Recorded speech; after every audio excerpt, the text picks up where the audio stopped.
All right, so check it out. So right now we're gonna talk about how you don't really need to worry if a label likes you. You don't need to worry if people like you. You don't need to worry if people want to sign you because most people aren't even gonna see your damn talent. Okay, and I want you to understand that because we can talk about big people. Right now we're just randomly conversing about how Meg Thee Stallion was brought around at every single label by Q-Tip, and you probably don't know who Q-Tip is, but he's like a legend in the game, okay? And this, he brought him to all these labels, and people was like, nah, giving them the runaround, even though he has all this clout, and they wouldn't sign her. Turns out she's Meg Thee Stallion. And what I wanted to start this video to tell you was, this has happened to many people. One of my former managers was Tone Capone. He was the former vice president of Universal Motown Records. Universal Motown. Massive. It's now defunct, but you want to know why it's defunct? Here's why it's defunct. Bruno Mars, he's somebody who turned down Bruno Mars. Come on now, Bruno Mars went in there and he was like, nah. God damn. Bruno Mars was turned down by a lot, okay? We're talking about like super stupid superstar, but this happens to tons of artists. This happens to so many freaking artists. They want to get a label deal, nobody believes in them, and then eventually, they pop off. Well, sucks for you, too late. That's how it is with every artist, and you're one of those artists too. Nobody's gonna believe in you until you believe in yourself, and you're gonna have to put the work in until the label's like, yeah, okay, they're doing numbers. Look, labels now are a business. If you're not already generating income for yourself as an artist, they don't see why they would invest in you. It's the same thing with Shark Tank. It's the same thing. If your product is not already set up, and what do? You ever seen Shark Tank? Yeah. Oh, it's not even launched yet. Oh, you're not even profiting yet. Oh, I'm not investing in that. That's exactly what it is. But even if they're doing a little bit of numbers with good margins, and they're like, okay, you're making some money, we can put some money into that and fuel it. If it's a small amount of money that you're making, a label will put a small amount of money into you. If you're making big money, labels will put a big amount of money into you. And I did a deal in 2015 with RBC, who's been bought up by, they have records where you name a person, they back Tech Nine's entire career, okay? They told me when I was in that label meeting, we're not here to do anything except for throw gasoline on the fire you've already created. Beautifully said, right? You are creating and starting the fire. The label is there to throw money on the fire to help it burn brighter. That is what it is. But if you are not already generating money, if you have not started a fire, they can't even dump money on the fire because you may have started the fire in the wrong place and it keeps going out. You're starting a fire with the wrong song. Wrong. You're starting a fire with the wrong brand. Wrong. You're starting a fire with the wrong sound. Wrong. You're starting a fire without using Smart Rapper. I'm just kidding. Right? That's what it is. So you gotta realize when you are a valuable artist, it's when you actually are valuable. When you've shown that you have a value and a dollar amount that you actually could be evaluated with, just like any business, right? If you're not making money, somebody else is not gonna give you money. I'll gladly invest in a business I know is making money. You ever had a friend ask you for some money? Yeah. He ain't even making money. You like, I ain't gonna get this back. No. Exactly. My point. Come on. Right. Shout out to the dude that invested $500,000 into Joyner Lucas. Yo, again. Yo. That's what it is. But you know how much money? Like everybody's had G-Eazy, Chance the Rapper, his freaking his manager Pat.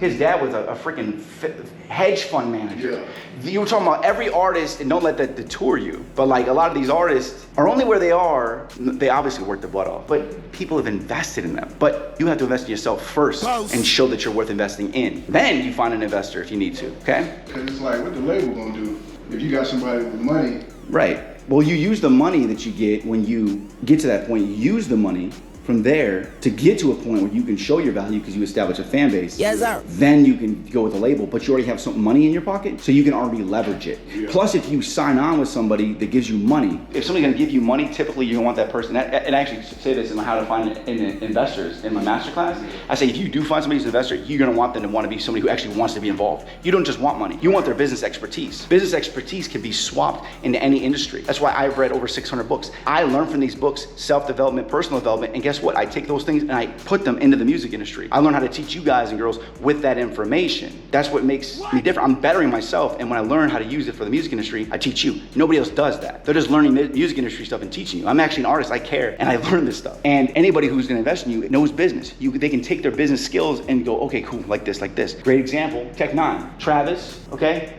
invested in Tech Nine. He said, man, I know you could be way further than you are right now. You just need somebody who knows business behind you. You know music, I know business. Let me help, let me get involved. I'm a huge fan. So Travis went in with Tech. Travis owned a furniture business. So if that don't tell you something, business is business. Look at Devon's like, for real, you own a furniture business? Now he worth like tens of millions of dollars from Tech Nine? Amazing. May have been, yeah. No, he owned, to my knowledge, and okay, by the way, I met him because of the deal with RBC. I was always able to go all the Tech Nine parties at every time they released a project. So I met Tech a bunch of times, but I met Travis. I'm not just saying this because I don't like give nobody brownie points for no reason. You know, it's not me. This is like one of the smoothest He's like, hey, nice to meet you, man. I'm Travis. You ever need anything, call me. I'm like, you gave me your card? I'm like, oh, that's why he's where he is. He's nice, and he don't know who I am, but he knows I'm there, and he gave me his card with his number on it. We're talking about Travis Scott and Tech. No. No, Travis is the person who who invested in Tech 9 a little bit further back and helped him establish everything. So he gets 50-50 with Tech. He's like, you do this and I'll handle the business. And he helped him establish everything and get on track with business skills, and then helped him get where he is today. Okay, it all makes sense. Right, my bad. Yeah, cool. I thought you knew.